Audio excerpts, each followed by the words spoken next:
అందరికీ నమస్కారం. నేను మీ Ashok Kumar. Welcome to our channel. మనము ఇవాళ క్లియర్గా 2019 నుంచి 2024 వరకు ఈ యొక్క జరిగిన అవినీతి గురించి ఆలోచన చేస్తే సగటు మనిషికి ఎవరికైనా రియల్గా పాలిటిక్స్ కానీ లేదా మన రాష్ట్ర అభివృద్ధి కానీ కాంక్షించే వాళ్ళకి ఎవరికైనా వాళ్ళకంటూ అసహ్యంగా అనిపిస్తుంది. తూ అని హిమాలయాలకు పోదాం అనిపిస్తుంది. ఈ మధ్య మనం చూసాం, జగన్మోహన్ రెడ్డి 1750 కోట్లు ఒక సీఎం హోదాలో ఉండి స్వయాన అదాని దగ్గర మన రాష్ట్ర భవిష్యత్తుని పణంగా పెట్టి దాదాపు 25 ఏళ్లకు ఆల్రెడీ ఒక కాంట్రాక్ట్ కుదిరి చేసుకున్నాడు. భవిష్యత్తులో ఈ సోలార్ ఎనర్జీకి సంబంధించిన power consumption power rate unit per rate తగ్గినా కూడా ఎక్కడైతే ₹2.50 వీళ్ళు కాంట్రాక్ట్ కుదుర్చుకున్నారో భవిష్యత్తులో దీనికి సంబంధించిన రేట్లు తగ్గే ఛాన్స్ అంటూ లేకుండా చేసేసాడు.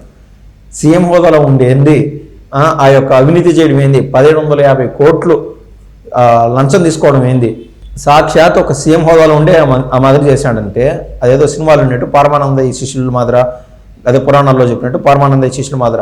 పరమానందయ్య ఆ మాదిరి ఉంటే శిష్యులు ఆటోమేటిక్గా ఆయన చేసిందే చేస్తారు.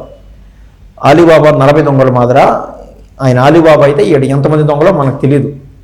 ఆ రేంజ్లో అవినీతి చేశారు. ఎగ్జాంపుల్ రీసెంట్గా మనం చూస్తే రామ్ గోపాల్ వర్మ, ఈ యొక్క రామ్ గోపాల్ వర్మ మద్దిపాడు పోలీస్ స్టేషన్లో ఆయన పైన కేసు రిజిస్టర్ అవ్వడం అంటూ జరిగింది. అయితే ఆ కేసు దేనికి సంబంధించి రిజిస్టర్ అయిందంటే సోషల్ మీడియా సైకో పనులు చేసినందుకు. నారా లోకేష్ గారిని అత్యంత అసహ్యంగా ఫోటోలు పోస్ట్ చేయడము, అదేవిధంగా చంద్రబాబు నాయుడు గారిని గతంలో 14 ఏళ్ళు ఆల్రెడీ చీఫ్ మినిస్టర్గా చేసినటువంటి ఆయన పైన అంత వికృత పోస్టులు పెట్టడము, అంతేందుకు సాక్షాత్ చిరంజీవి గారితో పోల్చి పవన్ కళ్యాణ్ గారిని కించపరచడము, ఈ యొక్క వాళ్ళు ఏది ఒక క్లియర్ మైండ్ సెట్తో పవన్ కళ్యాణ్ అంటే కేవలం కాపుడు ఓట్లు అన్నట్టు కులాల మధ్య చిచ్చురేపే కార్యక్రమం కోసం చిరంజీవి గారిని పవన్ కళ్యాణ్ గారిని పోల్చుతూ వికృత శాస్త్రాలు చేయడము, ఇలా రకరకాల ప్రయోగాలు చేశారు. ఆ ప్రయోగాల్లో భాగంగా ఆఖరికి ఏమైందంటే వ్యూహం అనే సినిమా రిలీజ్ అయింది. ఆ వ్యూహం సినిమా గురించే మాట్లాడదాం. ఇంతసేపు మనం ఏం మాట్లాడినామో సోషల్ మీడియా సైకో పనులు చేశారు, సోషల్ మీడియాలో అంత అసహ్యంగా మాట్లాడినాడు రామ్ గోపాల్ వర్మ, అందుకు మద్దిపాడు పోలీస్ స్టేషన్లో కేసు రిజిస్టర్ అయిందని చెప్పినాం. కానీ ఇప్పుడు ఆయన పైన ఆర్థిక కార్యకలాపాలకు సంబంధించిన కేసు రిజిస్టర్ అవ్వడం జరుగుతుంది. అది ఏంటంటే ఆయన వ్యూహం సినిమా అనేది రిలీజ్ చేశాడు యాజ్ ఎ డైరెక్టర్. దానికి సాక్షాత్ ఏపీ ప్రభుత్వం వాళ్ళకి రామ్ గోపాల్ వర్మకి డబ్బులు ఇచ్చింది. ఇది ఏడన్నా విశోద్యమా, ఏడన్నా ఇది ఏంది కథ?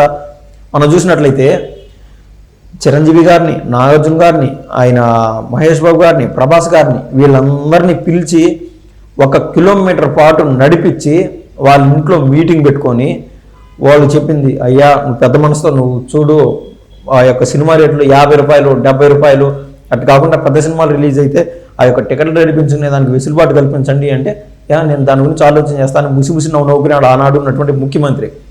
సాక్షాత్ చిరంజీవి గారు వీళ్ళందరూ పోయి వాళ్ళని అదొక చిరంజీవి గారు జగన్మోహన్ రెడ్డి గారితో అర్జీ పెట్టుకుంటారు కదా, అడిగే విధానం కూడా అందరికీ బాధేసింది. అయితే వీళ్ళు కష్టపడి అంత సినిమాలు తీసి టికెట్లు రేట్లు పెంచుకునే దానికి గవర్నమెంట్ అనేది ఒక పర్మిషన్ అంటూ ఇవ్వాలా. చిరంజీవి గారి విషయం మాదిరి జరిగినప్పుడు ఇదే రామ్ గోపాల్ వర్మ తీసిన వ్యూహం సినిమాకి మొత్తం చూస్తే 18,650 వ్యూస్ వచ్చాయి. ఎన్ని వ్యూస్ అంటే 18,650 వ్యూస్ వచ్చినాయి. అందుకు గాను రాష్ట్ర ప్రభుత్వం, అప్పుడున్నటువంటి రాష్ట్ర ప్రభుత్వం ఏం చేసింది, ఒక్కొక్క వ్యూకి ₹11,000 చొప్పున 18,650 వ్యూస్ వచ్చాయి కదా, ఒక్కొక్క వ్యూకి ₹11,000 చొప్పున రామ్ గోపాల్ వర్మకి డబ్బులు పే చేసింది. కనీసం 20 లక్షలు 30 లక్షల మంది ఈ వైసీపీ కార్యకర్తలు ఆ సినిమా చూసినా కానీ దాని వ్యూస్ కానీ ఆ సినిమా విలువ కానీ ఎక్కడికో పోయి ఉంటుంది. ఆనాడు ఉన్నటువంటి ఆ వైసీపీ ప్రభుత్వంలో ఎమ్మెల్యేలు కూడా చూడాలి ఆ సినిమాని. ఆ ఎమ్మెల్యేలు కూడా చూడడం సినిమాకి ఇప్పుడు ఏం చేశాడు జగన్మోహన్ రెడ్డి ఆ టైంలో ఈ రామ్ గోపాల్ వర్మ అనే పేరు లేదా రామ్ గోపాల్ వర్మ దగ్గర పనిచేసే వ్యక్తుల పేర్లు, రామ్ గోపాల్ వర్మ అసిస్టెంట్ పేర్లు ఎత్తి ఫైబర్ గ్రిడ్లో పేర్లు రాపించాడు. దాని నుంచి ఈయనకు జీతాలు వచ్చేట్టుగా. అదే కోవలో చూస్తే ఏపీ డిజిటల్ కార్పొరేషన్ అని ఒకటి పెట్టినారు. దానికి అదంతా డెప్త్ సబ్జెక్ట్. సాక్షిలో పనిచేసే విలేకరుల మొదలు సాక్షిలో పెద్ద పెద్ద వాళ్ళు పనిచేస్తారు కదా, వాళ్ళ దగ్గర పనిచేసే ఇంట్లో పనిచేసే మనుషులకు గాను వైసీపీ వాళ్ళు చాలామంది పేర్లు రాపించుకున్నారు ఏపీ డిజిటల్ కార్పొరేషన్లో. రాపించుకొని వాళ్ళకి జీతాలు గవర్నమెంట్ పే చేసేది. ఆ డబ్బులన్నీ గవర్నమెంట్ పే చేసే డబ్బులు ఎవరియే? అక్షరాల మనయే. మనం ట్యాక్స్ రూపంలో కట్టినాటి, మనం ట్యాక్స్ రూపంలో కట్టినాము. ఇవన్నీ సరిపోక ఏం చేశాడు, మన రాష్ట్రానికి 11 లక్షల కోట్ల భారం మన నెత్తిని పెట్టేశాడు జగన్మోహన్ రెడ్డి 5 ఏళ్లలో. దానివల్ల మనం ఏం చేస్తున్నాం, ఇవాళ 6,000 కోట్ల రూపాయలు ఒక్కొక్క నెలకు మనం వడ్డీ రూపంలో కట్టాల్సి వస్తుంది. ఇంకా రాష్ట్రం అభివృద్ధి ఏం జరుగుతుంది, ఇవన్నీ ఈ లైన్లో నడుస్తూ ఉన్నది అన్నమాట టాపిక్.